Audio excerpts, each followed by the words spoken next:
Welcome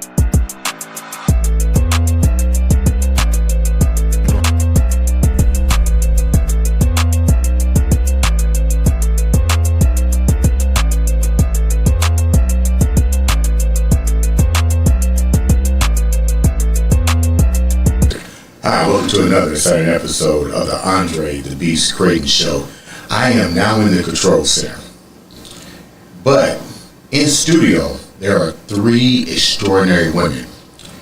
If you've been following the trilogy story of Virginia Drake, she mentioned that she travels with her new family.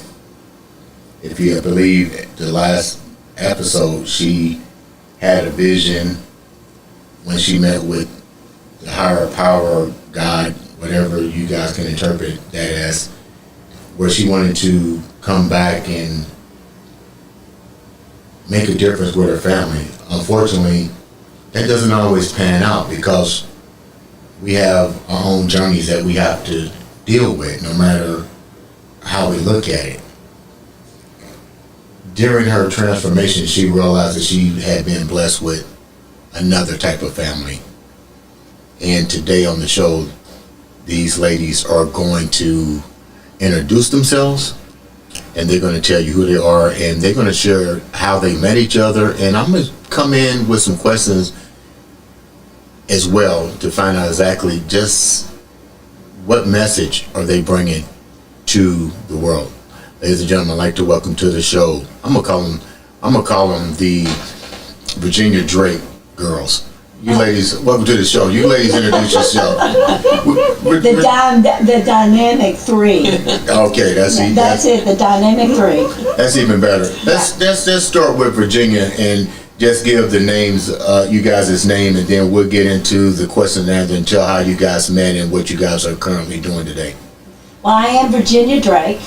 And this is my family, and these women have been with me for a long, long time, and they started out with me, and they're still with me, and they are my family, and I want to introduce you to my family. Let's start with the beautiful lady with the glasses on, Jennifer. Jennifer, what's your full name? My name is Jennifer Morgan. I live in Lexington. I'm a physical therapist and also a massage therapist practicing myofascial release.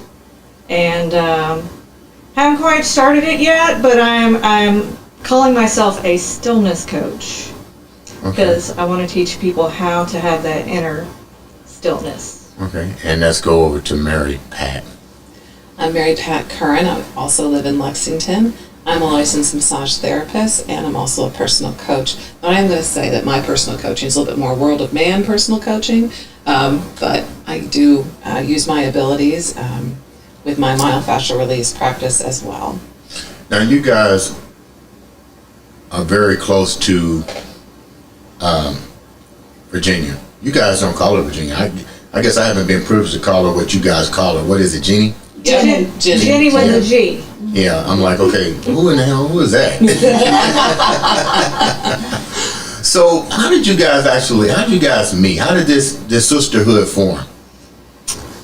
You want me to start? You go start. Okay, well, the way Jenny, came into my family's life is I had my Aunt Vicky was diagnosed with cancer, and one of her friends brought her to Jenny's house. And Jenny introduced her to the energy work, the breath work, and taught her how to die. And I only got the stories. I didn't get to meet Jenny for a couple of years. But when I finally did meet her, I began to work with her first as a client, and now we have just become family. We're soul family. We are. What do you mean when you say you are teaching people how to die? Are they afraid to die? I mean, elaborate on that a little bit more. Are you talking to me or? I'm talking to Jennifer. Oh, yeah. Yeah. Well, that's what my Aunt Vicky, she, through the process of what she learned, the truth about herself, she went back to her church and she told them, I don't want you to pray for my healing. I want you to pray for my divine plan. And if it's in her divine plan to die, then, you know, she needed to be taught how to die. Because in our society, we don't talk about death. Right. You know? We just don't talk about it. Even though it's a natural part of life, no one's going to get out of it. We're all going to die. So why aren't we talking about it? Why do you think that we're afraid to talk about death? Well, we're told to be afraid of it, pretty much. And you saying what, Virginia? That's not the case. Well, what a lot of it is, it's not about their death, it's about how they're going to die. They worry about what they're going to die, and I said, it's not going to be like you think it is. I mean, death it's a beautiful rebirthing, and that's what I want people to understand. It's not so horrible to die. You know, because you're never going to die. So you're telling me somebody that gets caught in the fire, they're cool, the flames ain't gonna last forever. And that's exactly right, because I know there's a fireman that always comes in. I have a friend that has a fireman that comes in that he is very much a ghost, but he's gone with the fireman because he died that way. But he always is there. They can see pictures of him coming through, and he's usually carrying a child coming in. So yeah, they don't die. He was there. And the firemen know they are there, because I get pictures of that. So yes, you don't die. And you don't have to die to learn what Jenny's teaching. No. You don't have to have a near-death experience. I didn't have a near-death experience. What are you learning from Virginia, either Mary Pat or Jennifer? What are you guys learning? Let me rephrase this. Let me rephrase this for a minute. What brought you into the confinement of the bosom of Virginia? Like, what was the quality? What was the interaction that brought all three of you guys together? Well, for me, the first time I met Jenny was through a place I worked. Jenny was doing monthly meetings at different places, and my employer was one of these places at her home, and that's how I met Jenny, through this person. And I was curious, and some of the things she said made sense, and I was looking for answers. Curious about what? I mean, that's a broad About thing. energy, about, you know, what's here, why are we here, how can things work, just different stuff like that. Were you involved in the churches as a reason, or certain organizations? Because you just don't all of a sudden just go, wow, you know, what were some of the things that was popping off in your head to even make you question what this world is about? Oh, well, I grew up Catholic, and I got tired of hearing and feeling in my body every time I'd have to say I am not worthy to receive you. Like every time you go get communion, there's that prayer that you're saying, I am not worthy to receive you. I'm like, that doesn't make sense to me. How many other individuals said the same thing and did it and more or less did it in a code of silence? Because clearly, if you were in the Catholic Church or any type of religious environment, you're not the only one thinking these things. Were there other individuals that had the same thought process as you did? No. Really? No. Man, the Catholic Church system is really tight, ain't it? You know, you don't bring it up. You know, Yeah, they just don't talk about it. Okay, so the code of silence is strong there. Yeah, you just go about it. You know, nobody really talks about it. You don't question. Because I'm the youngest of 5. Right. So the generation of my parents is like, hey, this is what you do, right? There's not a lot of questioning. Questioning didn't really come up really more freely, I think, till like 60s and 70s and 80s, and since then, where individuals questioning society is maybe not accepted, but you question not only society, you question a generational situation in your family, breaking tradition. I mean, how did they take to that? Well, my immediate family is my own thing. It's a little separate. I don't want to go into all that at the moment, but this is my journey, so I'm going to keep it with that. So basically, there's resistance with your family is a lot stronger than what people think. Sure. Virginia, It all goes back to questions, though. I mean, that's kind of the thing that really started me on this journey, because I've always, since being a child, it's like, okay, why are we here? You know, what's life about? What's the purpose, right? Right.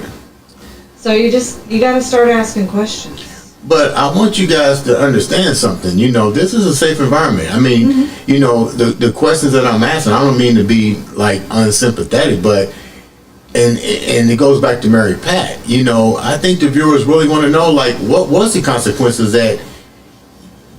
It's different when you're in that particular situation where the whole family grew up, whether Baptist or whatever, and all of a sudden you're going on a journey that's almost considered total taboo. I mean, I'm pretty sure the viewers want to know what did happen, because there's got to be somebody else besides you that's asking the same damn question. They want to know the fear of the unknown. Like, what was your family doing? You know, how did they castrate you? You know, or you became an outcast? How now you're going on a wholly different journey, and you're going down that journey with Virginia and Jennifer.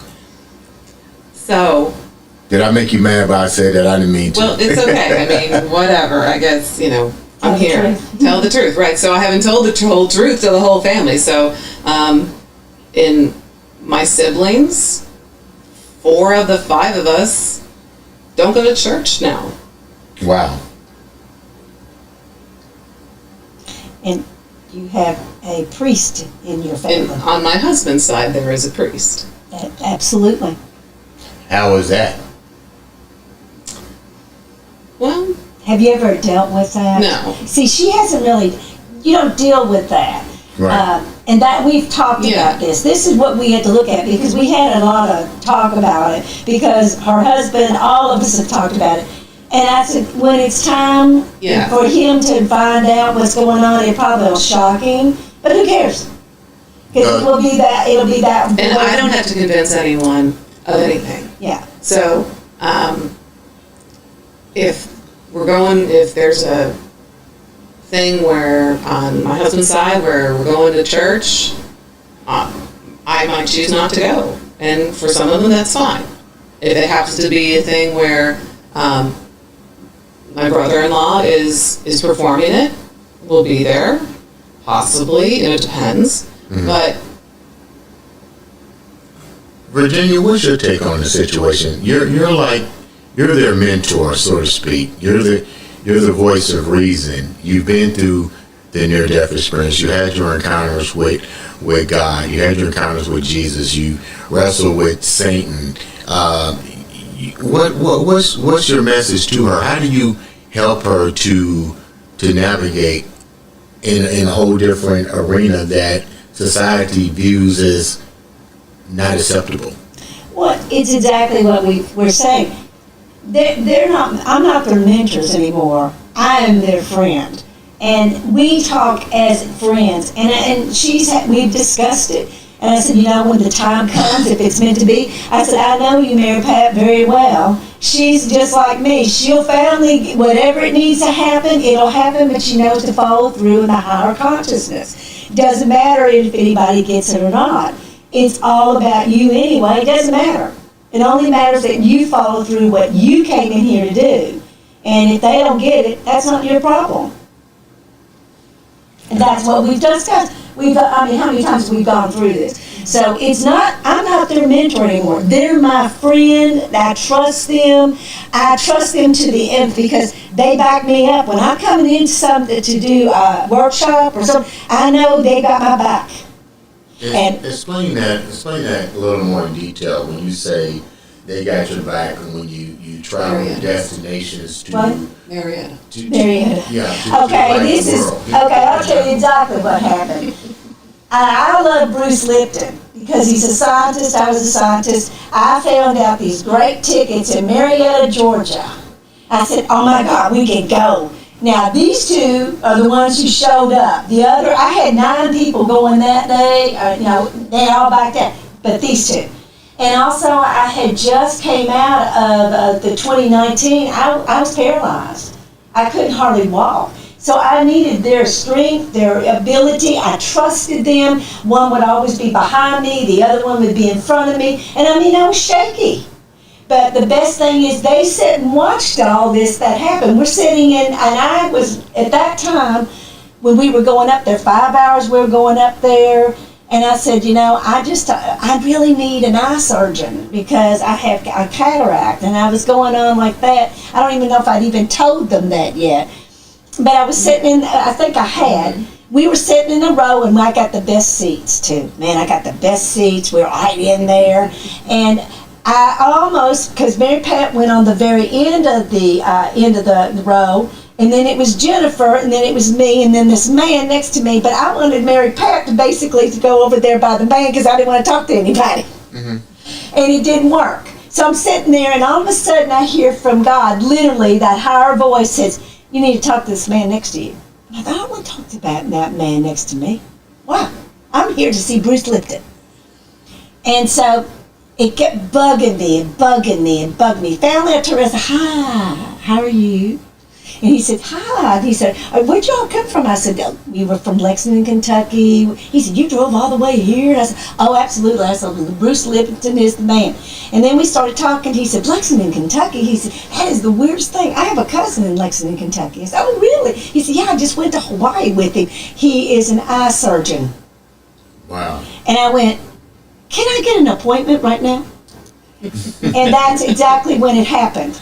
Marietta, Georgia, I got my first eye appointment with Dr. Curtis, and every time we all go in there, Dr. Curtis said, let me tell you, this woman right here, she met me in Marietta, Georgia with my cousin from Hawaii. And he goes on and he said, never thought in 1,000 years. That's how, and they were part of it. They watched it. Then, and then we ended up working with a woman that had cancer. You heard her. She was in front of me. And we ended up working with her. We worked with, this is what we do. When you say you worked with her, give the viewers a little bit of insight on what does that entail. You're not operating on them and stuff. What are you actually doing when you say you're working on these people? Well, Mary Pat is my first. Why are these people coming to you for these services? So she was in front of me. I don't remember what she said. It doesn't matter what she said. But I heard it and it resonated with me. And then we were out in the parking lot and I had a click again. And I was like, I don't remember how it happened, but I just called her over. Yeah. And talked to Jenny. I mean, right? You've talked to Jenny. You had an experience. It wasn't quite like that, but it was a little bit. It was like, You need to get quiet. You need to get still. You need to go into yourself. You need to find out what that's about. And she felt relieved because she had cancer. She knew and all 3 of us gathered and just held her in love right then at that moment. And she said, oh, wow, I feel like I'm blessed that I even got to meet you all. Mm-hmm. So that's how it works. And then she went on her way. And we never heard anything else again. So you don't know if she went into remission? No. You're not going to always find out if they're going to heal or anything. All we know is we served what God asked us to, and it came from Mary Pat. It didn't come from us. Mary Pat felt it. If Jennifer feels it, we follow through. Mm-hmm. It's like they've been led, and it's not just me. I listen to them. What do Mary Pat and Jennifer bring to your universe, Virginia? Because you said you're no longer their mentor. What were their weaknesses, or what that came to you for to begin with, and how does it elevate your message? I think you need to ask them that. Because, first of all, I watched them grow. I've watched these women grow beautifully and just eliminate, not that anymore, lift up. who they really are. I mean, I've watched them grow for a long time, 13, 14, 15 years of us being together. And I've watched them because they've sat at my couch looking straight at me and going through I'll go through their body and they'll move around and they'll say, oh my God, I felt that. And I sat and watched them do the inner work. That's all it was important, that they were doing the inner work. Not that they were doing it with me, that they were doing it for themselves, to look deeper inside. They weren't asking for me to heal them. They were asking for me to teach them heal themselves. Jennifer, when she says heal yourself, give me some insight on that. Like, what were you suffering mentally, emotionally? Oh yeah, I mean, I suffered from a lot of low self-esteem, depression. I was coming out of a 10-year relationship that wasn't a healthy relationship. So, I mean, really, I was seeking myself. And that's really what we help people to do. It's so learning the truth about who you are, what this body is, what energy is, how to get still, go inside and find the answers within yourself. Because ultimately, everyone's seeking outside of themselves for the answers, but the answers are inside. So when you say we work with people, we're teaching them how to get connected, get into their bodies, learn how to breathe, learn how to hear that voice that will teach them how to heal themselves. But you're talking, okay, most people that get involved in a situation like that, I've been through it, domestic violence, unstable relationships and so forth. That's not on their radar. I mean, so what was it? How does suddenly that particular prescription come into your mind? Because technically it don't make any sense, because that's not how we think. So how did that even resonate that you had to say, okay, I need to focus on my energy, I need to go here? What was the blueprint to getting to where you got to? It's hard to say because this really isn't a blueprint. There's not a protocol. There's not a script. Let me read. Yeah. So how did Virginia come in there? There had to be a blueprint prescription to get to her, because you don't come out of toxicity relationships and turmoil and just go, oh well, I'm gonna start searching for inner peace or something like that. So how did the road to Virginia happen for you? My Aunt Vicky, who worked with her when she was dying from cancer, and we saw how it transformed her, and it transformed my family. Yeah. Virginia, did you see pain and suffering in Jennifer prior to her coming to you for assistance? I didn't see the inner pain, but I knew she was a seeker. That's what, and most of the time, what Vicky brought to them, she brought everybody to my house, every woman. Now, Jennifer didn't come in the first time, and Vicky brought them in. Vicky was a nurse. She was going in and telling the hospitals, all to the doctors, you need to go to this woman, she can heal you. And it's not about physicality, it's about your soul. And I mean, she was selling it. I mean, she had brought more people in to see me. And then when Jennifer came, a month or something later, and she said, I remember when I met her, she was sitting at the couch, and she looked like a little bitty girl. I mean, I thought she was just a young little girl, and as soon as she and I got really connected, we both started crying together. Because it was an emotional thing to really feel each other, and she's got a beautiful mind. Explain more when you say we got connected. Connected is you sit on the corner of my couch, and this is that they'll see, and they'll look eyeball to eyeball with me. We raise the frequency, and we bring in another energy that raises us up to see the truth, and that's how it works. And then you get a chance to fall back into and what I work is an inside job. That's an inside job. You got to go deep in there to pull it out, to really look at it and say, oh my God, that's there. And it's not what I thought. And you see them grow, you see them shape shift, you see them, that's why I used to love to work with Mary Pat and Jennifer, because you can ride, I could ride in their mind, and they've got great minds. And they're strong in who they are. And that's what I wanted to be with. So they brought me up even higher by giving me the opportunity to work with them. We talked about elevation. We talked about elevating ourselves, our consciousness, our vibration. Right. We never used the word spirituality in this throughout this conversation, but let's go deeper than this. You guys are teaching how to do this. Do you have to have a near-death experience to encounter a different level of this vibration? Absolutely not. Not at all. No. And that is one of the first questions they always ask. I mean, when I used to be on stage, do I have to die to do this? I said, absolutely not. Simply getting grounded gives you that experience. And you know that. It's plain simply getting grounded and get that experience. And getting still. Like you had to do the night that we came in here and we knocked you down to the very level, sitting your ass right in that chair and said, you need to get grounded. You need to get quiet. And then they picked you up, basically, and they started working with your energy field, and you were feeling things coming out of your body. And that's what we do. And all I did is watch these women work with you, and I just raised the energy. How did you know that I needed? Well, Let me rephrase it. Look, don't go there. Don't go there. okay. So the question is, how did you know that I needed to be grounded?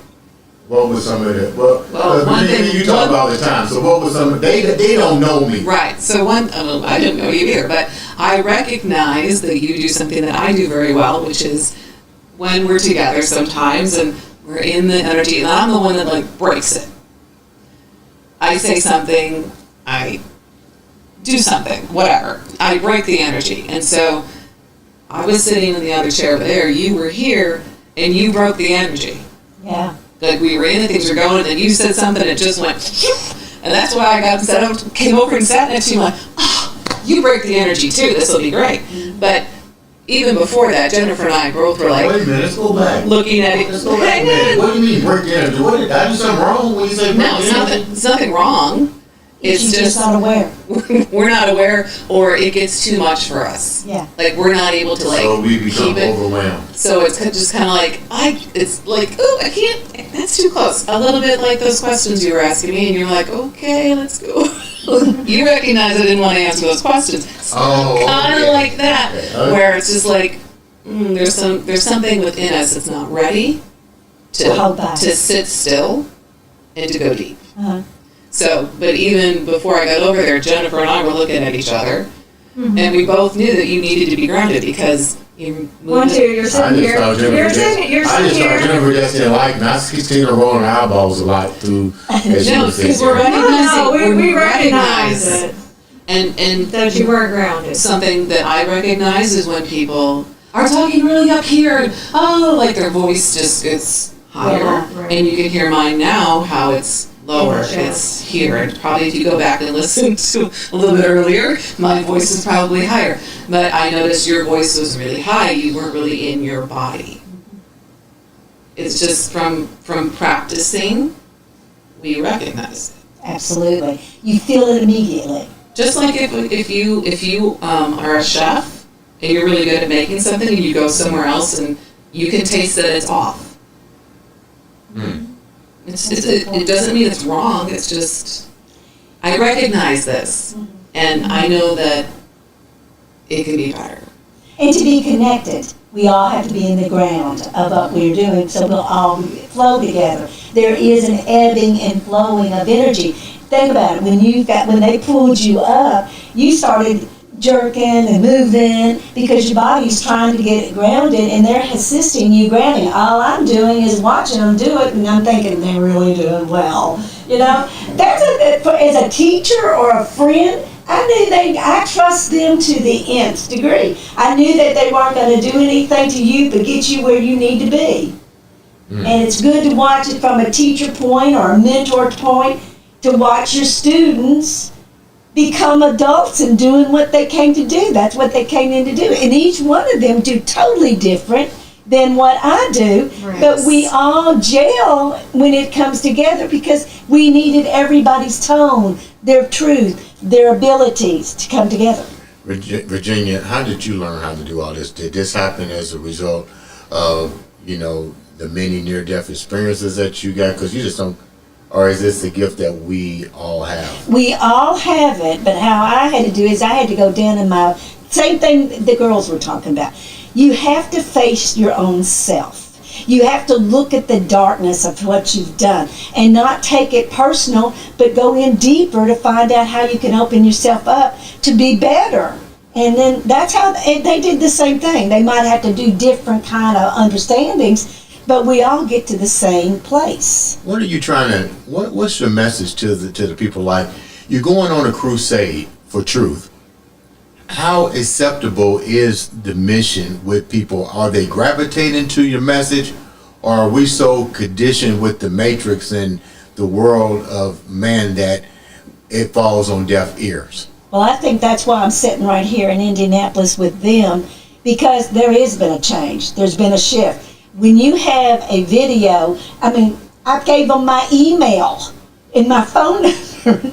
I never had anybody ever think about it anyway. I've been talking about this for 26 years, and I didn't know it was going to get viral. 800,000 people were going to watch that, and then 10,000 emails were going to come. So I didn't even know that even. I remember Jeremy, and you have heard of Jeremy. Came in 2 days after I got in. I was swamped. People were trying to they knew my phone number, they knew my address. It scared me. What were the people asking for? All of a sudden, for me to heal them. To fix them. For what? What were some of the main? All of their pain. They wanted to be out of pain, or most of them wanted to do astral plane. They teach me how to go out. I don't want to come back here. I don't want to be here. And that's the worst thing in the world, because you came here to do this inner work, not to be out in the universe. And so you had to bring them back in. This is something big that's happened. I mean it. I felt it. Jeremy felt it. The girls felt it. It's like, we know this is what we came in here to do. And that's what I'm going to do. Jennifer, you're quiet over there. What's going on? Oh, you're saying, the people are going to listen. It's the ones who are ready are going to hear the message. No matter what. And the ones that aren't won't. They'll say, oh, well, she's effing crazy. Yeah. She's a Looney Tunes. Mm-hmm. But the ones that resonate with it, who are ready, will get the message. Mm-hmm. And I'd like to add that it's not a crusade. Yeah. When you say crusade, I'm like, we're not maybe fighting. maybe in some ways it started when it first happened for you. Probably. But you've grown and learned, and you're like, I'm not in a crusade. How did this happen for you? You're like, hey, God, I'm a little bored, and this came forward, right? So this is not a crusade. No. How many? I know this is just guessing, but how many people that had how close is what you're teaching more prevalent to people that have suffered near-death experiences? Because you hear this all the time. They said their lives has changed, but even Virginia, we talked about this. I think a lot of them are maybe afraid of being ridiculed or called crazy. Yes. So from your research, how closely related is this to the near-death experience? I think it is. When you leave your body and you go into those states of mind, you're already out. I try to explain that to people. You don't have to die. All you have to do is, and I do this all the time, say you're at a party and you are sitting there and you're having good drinks but all of a sudden you think about your children and how the babysitter is going. So the next thing you do is you're standing here at this place, but you've gone over to check on your children mentally. So you're out of body. Oh, deep.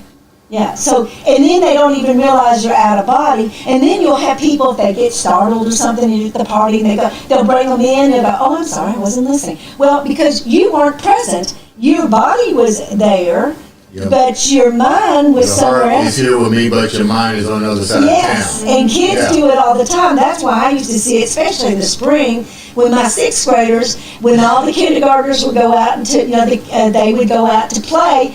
All of my sixth graders would be sitting on that, their seats, and the next thing I know, they're over there in the kindergarten, and I'd have to say, "Come back." Come back to me. Come back to me. Mary Pat's a teacher. She knows. And we go, I've done this. And they go, "Oh, I'm sorry." Because daydreaming is an out-of-body experience. Anytime you're not in your body present, this moment, you're out of body. Yeah, or trauma. Trauma. People are in their Oh, yeah, stories, trauma. they're in their past. Yeah. Or they've had a rape or something. They go out while they're being raped. You hear that all the Or time. just the wounds, The wounds. because you're a wound care specialist. What do you hear? What do you hear most of? What do you hear most of from people? You mentioned rape. You mentioned trauma. What is the number 3 things that are extremely high when individuals are on the other side of town mentally? Fear. It could be a car accident, or you've heard somebody calls you and says that your daughter's at the emergency. You immediately go out. You're at that emergency room before your body ever got there. So you don't even realize that. That's what people don't understand. They go in and out all the time. If somebody comes up behind, there was a girl that came in here yesterday, and you scared her. And she said, "But I was very clear that it didn't startle me like it would have." Well, I've been that way. I mean, my ex-husband used to do that to me all the time. I'd be looking in the mirror and I'd be really focused on something, and he said, "Hey," and he's like, "I'm your wife. Why did you act like that?" Well, I wasn't in my body. But he didn't understand that. I didn't understand that. What are some of the negative feedbacks that you guys hear? And it's a 2-part question. What are some of the negative feedbacks that you guys get from doing this? And then, are there other individuals besides yourself that is trying to do what you do, spread the message and bring enlightenment and awareness of grounding? You do this work. I don't. Well, I've been Negative. spat at. I've been slapped. I was told that I was trying to be God. I can't be God. How did you even think you could do this? And then, well, she's crazy. No, not enough, just like Jennifer said, not enough oxygen to the brain. She had, and they've said that to me, she's had a near-death experience, but she didn't have enough oxygen to the brain, so she doesn't really know. That's what my family would tell everybody, and it would hurt me because once you really experience this, they're stealing that away from you, and I won't let anybody do that again, ever. Nobody's going to ever talk to me like that again. Nobody's going to say that God doesn't exist. Because these two right here especially, they'll come right behind me and we'll stand there. Because we all 3 have had this experience. And yes, there are several people who are teaching grounding. And is there a right way or wrong way? I would say whoever resonates with you Yes. is what you should go after. What do you mean? What do you mean? Whoever resonates with you? Because this sounds like I want somebody that There's not one way. has experience. You know what I mean? I just don't want to just. Okay, well, we get along great. Can you do it? You know what I mean? Like what? I'm gonna ask this to Virginia. What should be? Let's Well, talk about this. you- What should be the Okay, qualifications? but why did you call me in the first place? Why did it resonate to you to pick up the phone and call me? You went to Jeff Maher, you went to different places, you couldn't find out, but you went to Facebook. Why were you so intent to find, you was like a dog with a bone, you wanted to find me. Well, you found me, so why did you do that? It was meant to be. Well, what's that That's what mean, we're what's it talking meant to about, be? yeah. I don't know. It's a feeling. It was Yeah. emotional feeling. Yeah, and that's what most of the people... But that's not the question I'm asking. I'm asking, okay, you're talking emotions. We're talking about experience. Like you're Transformational you're consultant. doing transformation. I don't want just any Tom, Dick, and Harry. Let me use another way of putting this. I had tons of people that try to come on my show that said they do Reiki healing. I don't know what Reiki healing is. Mm-hmm. I seen one. I shared this with you. The one lady was basically porn. I said, well, what do you do? Well, I go to these men's and they pay for me, and I'm like, Okay, so now I have to go deeper, start researching this. Now everybody's again. So now I got this woman that says, "Oh, this is how you do it." I got this person that says, "This is how you do it." And this, so it's the same thing on this end. What should be? You got the experience because you got the near-death experience. Your story resonates with other individuals, and then I got to also realize that other individuals are scared to come out and explain what really happens to them and what could happen, and to share the wealth. You're not doing that. You came out of the comfort zone. So to go back to the question, this is for Virginia. What should I look for finding someone that I want to do what you're doing or enhance whatever I'm trying to enhance mentally, physically? Feel it. You will feel a resonation. It'll resonate inside of you. It does. You feel it. I mean, people all over the world feel that, and they said, "I feel you. I feel like I need to call you. I need to connect to you." And it could have been somebody else, Andre. It could have been somebody else. If it's meant to be in a divine plan, you will find them, or they will find you. You don't have to do anything hard. All you put it out there, because you're looking for the frequency and the higher consciousness. And sometimes you have to kiss a lot of frogs to find the real truth of the prince or the princess. So I met a lot of healers, and they have too. We knew immediately they were not who they said. And we're not very kind when we know that. How do you know that? How do you know? Feel them. You know immediately. Like, what were you feeling? What energy was resonating out of these individuals that you knew they were shysters? Well, because there's a lot of people who've written a lot of books. I mean, I was on, I used to travel and speak on the authors, because I'm not going to write a book. But I would listen to their book, and I thought, they don't even know who the hell they are. They don't even know what they're talking about. And you get kind of pissed about it, because they're getting a lot of money, a lot of fame, but they're not saying anything that what we do at all. They don't understand it. Virginia, what makes you the real deal? I don't know if I am the real deal. I just know who I am. What's the real deal? I mean, I've heard that before. She's the real deal. Well, what the hell is the real deal?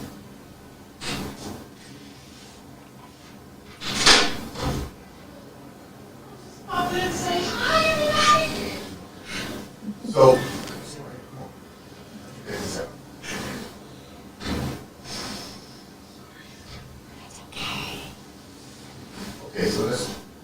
okay, so let's go back to the next question. What makes you the real deal? You said that you encounter individuals, you knew right off the bat from their energy vibration that they wasn't authentic in what they were spreading around, that you got shysters out there. And me and you talked about that. Remember I told you that was a guy that was coming on the show that's supposed to do what you do, and all of a sudden he made up like he didn't understand the schedule. And I remember you telling me he wasn't real. He's just there for the money and stuff. Right. Well, you feel it. I don't know how to explain it any other way. You feel the energy of it. You feel that they're just not authentic. And if they're not authentic, I'm not gonna deal with them. And I've dealt with a lot. I mean, I've been doing it for 26 years, man. And so when all three of us together, we can beam on them very quickly because we're all three there. Mm-hmm. And just like, when I said I got my, eye surgeon, I didn't want to do that. I didn't want to talk to that man, but I knew there was no way I was going to get out of it. And when it happened, we all three knew immediately that's the right thing to do. I tell you what, you got over 8,000 inboxes out of coming out and sharing your story. That should be a reflection that there's a lot of people, a lot of individuals in this world that are walking around with unanswered questions that they have within inside them. What is your take on that? Well, most of them are trying. They're trying for me to do their healing. They don't like. Well, I'm not the healer to heal personally. I teach them how to heal themselves, to empower them, because I don't want them to do what I do. I want them to do what God asked them to do. And that's it. I mean, they get mad, and these girls have seen that. Well, that's not what I wanted. I said, too bad then, you need to leave. What do you mean it's not what?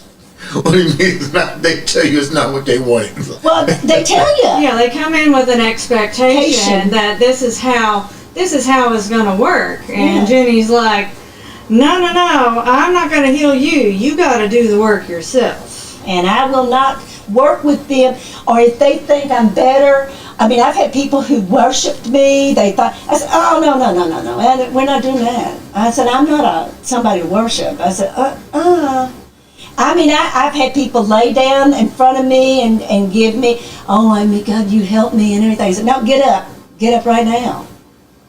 We all have to pee and take our pants off just like everybody else. I have to eat like and I've been told, oh, you're an angel. No, I'm not. I'm a human being, just like they are. They've gone a little bit deeper, a bit stronger, and then you get people that that go in with you. It's a confirmation. They did it maybe differently, but they got to the same journey line. Doesn't the church give confirmation? People go there, they give their tithes, they told if you do this, you go to heaven. If you don't do this, you go to hell. Buy blah, blah. yourself in. Yeah. Yeah. Oh, buy yourself in. Buy What's your yourself take in. on that? Well, it doesn't work. First of all, you're never gonna buy yourself in because you don't even understand where you're going in the first place. You know, this is so different because you haven't been trained to look at the truth. The truth lies within. Jesus Christ said it. Whatever I can do, you can do. So why are we all sitting around trying to discuss it when all we have to just damn well do it? And feel it. I And mean, feel it. that's how you know. If you go to a teacher and they're telling you you have to do A, B, C, got a whole list of things to do, you know that ain't it. That's it. Because everyone's journey is unique. So if you do what feels right to you. So if someone is trying to override you and tell you how to do it, You're right. they don't have the answer. You And- mentioned everybody's journey is unique. Yeah. And With that said, a lot of people, many are calling and few are chosen. there you go. That's true. So What were you going to say, Mary Pat? She was bringing go something. ahead, Mary. I was adding something different than what you were just asking. You had mentioned before, how do you know if it's the right person for you? Mm-hmm. You have to have your own experiences to learn that. It's not always going to be evident for straight up until you've had more experience. People Virginia can't, has people had- can't, but people can't notice experience. Let me Hang go on, back. but- They can't notice experience if they can't experience something that they never felt. So if you never felt it, how are you going to be able to recognize and move forward to realize? In other words, you keep repeating the same cycle again. Does that make any sense, Virginia? But you're not. Go on, finish. What I'm trying to say is, there have been times that Virginia has sought new experiences. Yes. Okay? Excuse me? Virginia Yep. has done things that haven't worked out the way she expected. She does not claim to know everything all the time. She's curious, so she will investigate things. And sometimes the outcomes are not what she But not was favorable. hoping, Yeah. but she's learned, and then that gives her discernment. Okay. Just like, so your question of how do you know someone's the real deal? Well, you don't until you try and you find out that they're not. I don't really, that's just kind of what I'm bringing forward, is that it's not always going to be evident. There is trial and error. And that's how you learn what resonates with you. Yeah, because that's what you're here to do, not to find Virginia Drake or Jennifer Morgan or Mary Pat. You're trying to find you, and when you feel that inside you, it rings, man. You go, yeah, I know who I am. And that's when you really start healing, that you are not worried about anybody else anymore, what anybody thinks anymore. You know that you're healing to be the highest good, and you want to be pure thinking about it.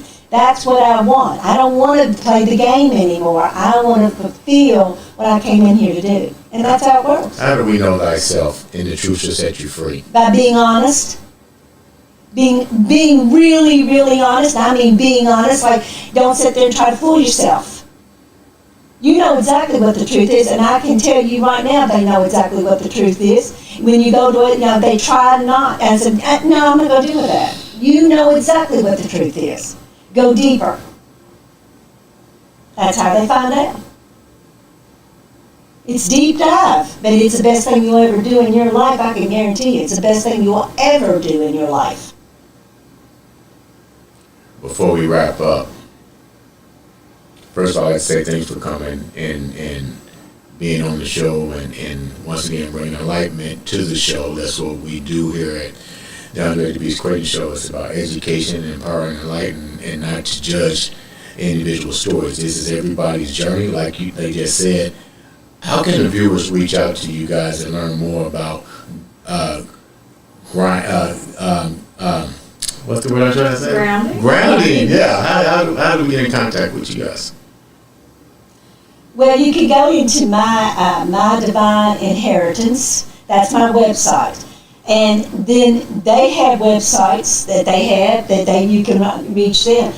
Tell them who you are. You can find me at marypatcurran.com. She's a coach. Jennifer, how can they reach out to you? Jennifer's so quiet. How do you? Is she already grounded that she's going to sleep? No.